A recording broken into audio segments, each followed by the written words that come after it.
Et on va attaquer notre ordre du jour par le... J'aimerais faire une intervention pendant que... Les images importantes dans l'ordre du jour qui est lourd, donc on courte. Je vais aller très rapide. Je m'adresse donc à vous, monsieur le maire, mais aussi à toutes les personnes qui se trouvent dans cette salle.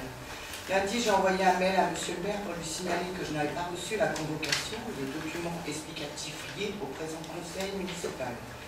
Évidemment, l'erreur est humaine et sincèrement, j'attendais une réponse en ce sens, même si la loi est stricte sur le délai pour convoquer et informer les conseillers municipaux. La réponse de monsieur le maire aurait pu m'aiguiller sur la suite à tenir. Il aurait pu reconnaître ses erreurs et demander le report du conseil municipal comme le prévoit la loi. À vouloir jouer avec le feu en adressant aux conseillers les convocations aux conseils municipaux le dernier jour, à la dernière minute de la dernière heure, on s'expose à devoir être parfait, à se croire trop parfait, on s'expose au risque de ne pas l'être et de ne pas avoir de marge de manœuvre pour corriger ses propres erreurs. J'ai pu constater par sa réponse à mon message que, non content d'être insultant à chaque conseil municipal, et bien souvent à mon égard, monsieur le maire l'est également dans ses réponses écrites. Son mail de réponse prouve, si besoin en était, un mépris total pour les élus d'opposition, mais aussi une désorganisation extraordinaire à l'approche d'un conseil municipal si important.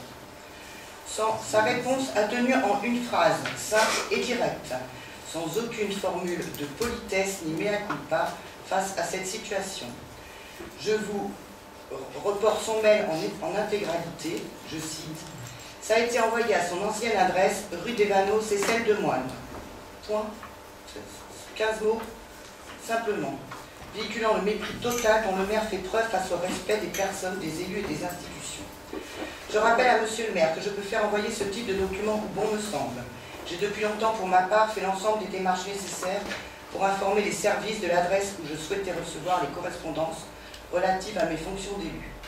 Jusqu'à ce dernier courrier, cette demande a toujours été respectée et je ne vois qu'une volonté délibérée de sa part pour que ceci ne soit plus le cas, bafouant ainsi les règles du bon fonctionnement à cette assemblée.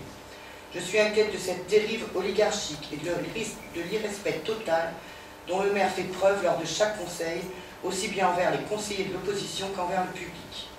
Monsieur le maire, n'ayant eu aucune convocation, aucun document, aucune note préparatoire, je me retrouve dans l'incapacité d'assister à ce conseil municipal, faute de pouvoir apporter un vote éclairé à chacun des sujets abordés. C'est donc contrainte et forcée que je vais devoir quitter cette table et cette assemblée. Je ne manquerai bien évidemment pas d'alerter les autorités compétentes quant à vos agissements et vos manquements. Je ferai également en sorte que soient appliquées les règles fondamentales qui régissent les conseils municipaux. Sachez cependant qu'une fois de plus, par votre attitude, par votre irrespect et par vos mots, vous ne faites qu'une seule chose, déshonorer profondément la fonction d'élu et celle de maire. Et je précise que depuis lundi, je n'ai toujours pas eu le courrier.